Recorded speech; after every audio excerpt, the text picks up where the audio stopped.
Hey there, YouTube. Wes here. So earlier this morning, Do Kwon, the founder of Terra and Luna, put out a new tweet talking about what's going to happen for the future of the new version of Luna. Now, in my last video where I covered this, I said Luna is dead. Some people in the comments did not agree with me, but as we see, indeed, it is dead. And why is it dead? Why do we know it's dead? Well, they are forking and creating a brand new version. The vote is up right now, and I'm going to show you where the votes are at. I'm going to sort of peer into the future of what's going to happen with this, and then I'm also going to talk about some of my strong opinions around all of this. So let's go ahead and just share my screen out. If you want to see that, just go follow Do Kwon right here at StableQuan, and you can see right here the discussion around this proposition 1623 to rename the current Terra and Luna into the classic. It's almost like when Bitcoin had its hard fork and there was a lot of disagreements a few years ago, and then you got Bitcoin Classic that came around, and of course it never really worked out so well. Lessons learned. Anyway, so you can see this right here. You can also see the proposal, which I'll show you in a minute, but here is the agora.terra.money site where the discussion is going around the actual proposal itself. And so they're talking about it. One of the things they say is the ecosystem and community are worth preserving.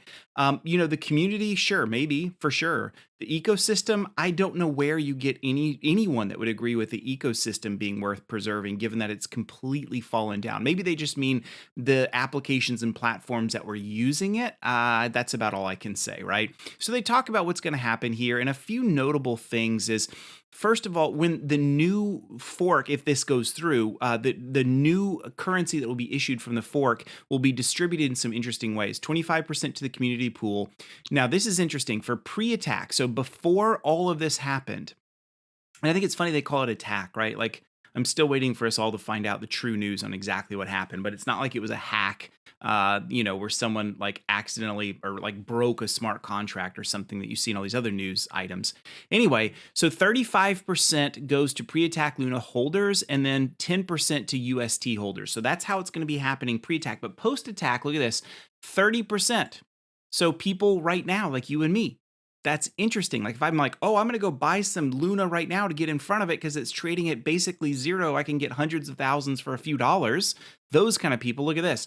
So 10% is going to go to post-attack Luna holders, and then you can see the vesting, all of that, and then also UST at 20%.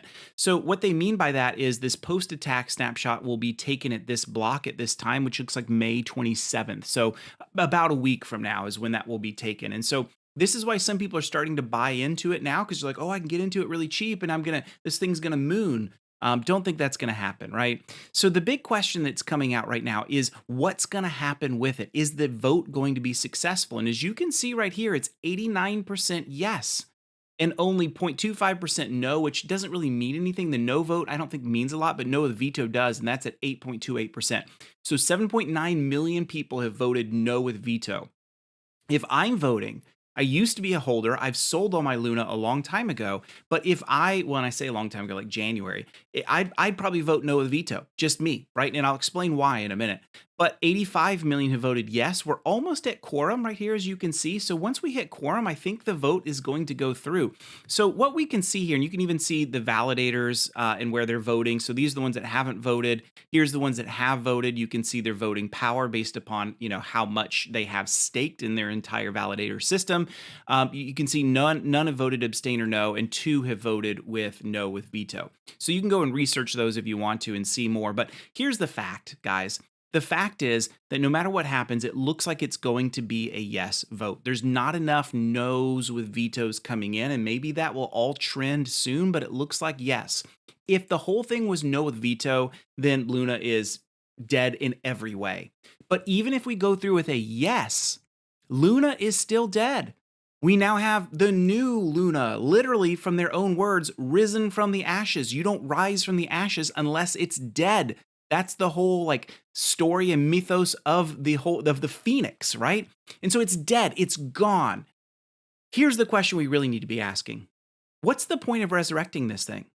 They said in the proposal that when the new Luna is resurrected, it will not have attached the algorithmic stablecoin. The algorithm was the one thing that everyone seemed to like, including myself. It was the one differentiator.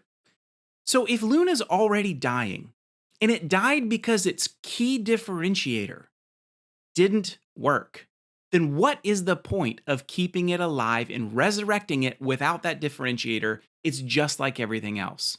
On top of that, Do Kwon and the rest of the team have really violated a lot of trust. Do Kwon has been known to be pretty arrogant, braggadocious. He's definitely eating his humble pie right now, and I have to wonder, what's the point in helping resurrect all of this? Has he learned his lessons? I doubt it. So I'm sort of the opinion, I come from Kentucky. When you have a farm animal that's dying, you let it die.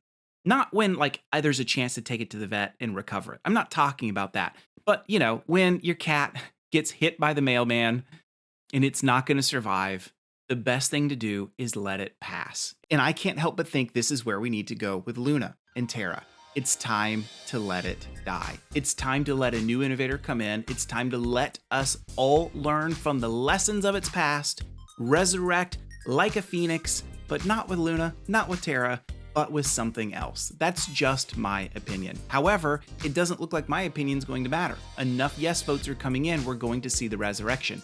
Just because it's resurrected does not mean that it will be successful.